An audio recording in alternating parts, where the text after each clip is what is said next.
Now, once you get that hammered down, I usually leave the pipe pretty long when I make these. That way I can handle it with my hands, don't need to use tongs, what have you. But once you get it all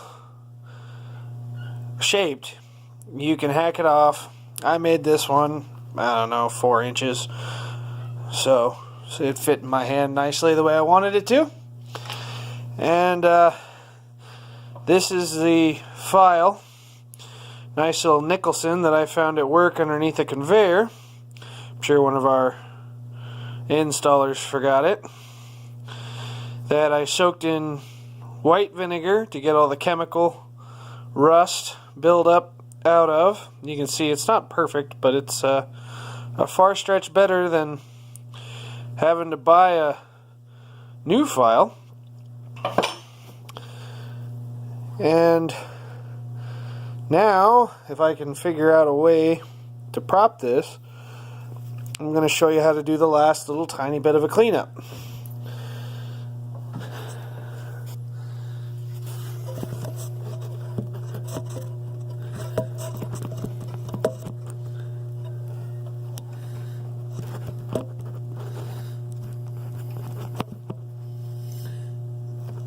I'm sorry, I'm not really in the industry of making YouTube videos or anything, so not 100% sure how this is going to turn out as I turn on my belt sander. Anyhow, right now, as you can probably see, this is just a roughed out square edge.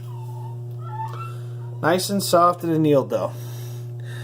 So now, you take your file, and you take this and you start scratching it.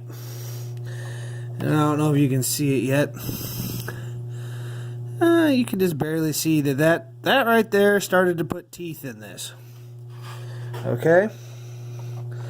And you really want to line these back up. And I usually do that by pushing against the file until it kind of clicks in. And push again.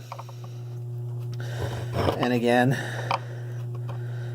This is a really small file, but it's the only one I got at home.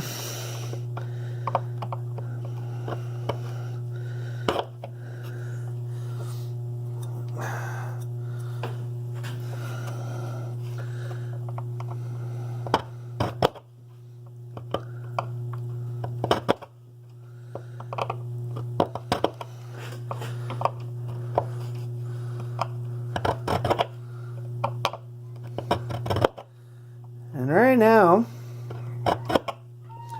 I'm just starting to push out. Oh boy, now I'm going to have to reverse it. Just starting to push out some of the rust and decay that the acid couldn't touch. And in the beginning, you're just trying to form teeth.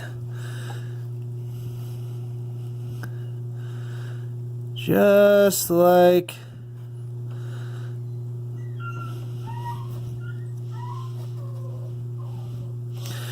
focus.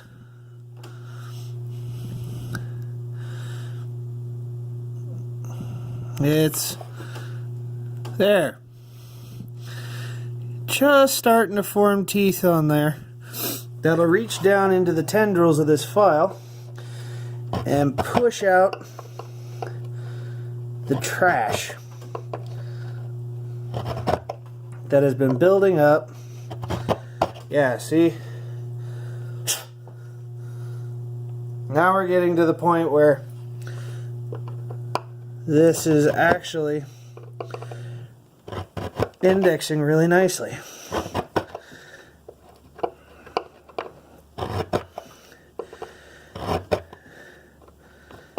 And with each push, you might not see a whole lot of stuff on the table, but I can definitely see the difference between here and over here, where I have pushed out the rust.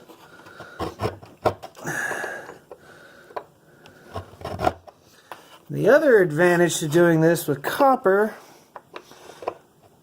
although I haven't tried it with brass, I did see that someone had good luck with brass as well, is that it leaves this, probably not going to be able to see it, but I'm going to try to show you, copper residue. And I can tell you right now that that copper residue works just as well as chalk for keeping those ribs from getting filled up with metal again, metal and rust and what have you.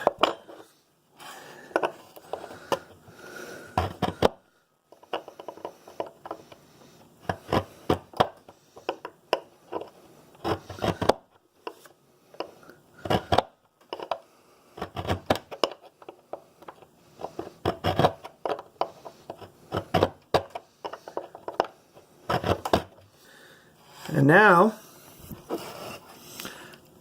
I have some real teeth cut on there too. Well, that's all I'm going to show you because this file needs a lot of work. It is probably going to take me longer than I anticipated. But normally, if you do that to your files, every time you kind of notice that they're gliding and you got to push real hard on them, it keeps them in good shape and you don't have to use a file card. And I really don't like to use file cards because I haven't been able to verify it with anyone. And, you know, I will totally admit that this is my personal preference.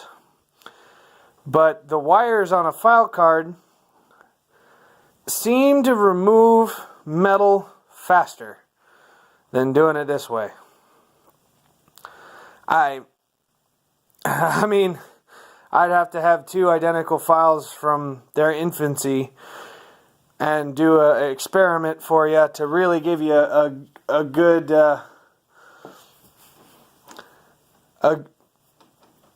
good example of how that goes. But it's just been, you know, in shops, what have you, where I've worked with other people who use file cards, their files don't seem to last half as long as mine do. So, before this gets too drawn out and stupid, I will bid you adieu, and I hope this was informational.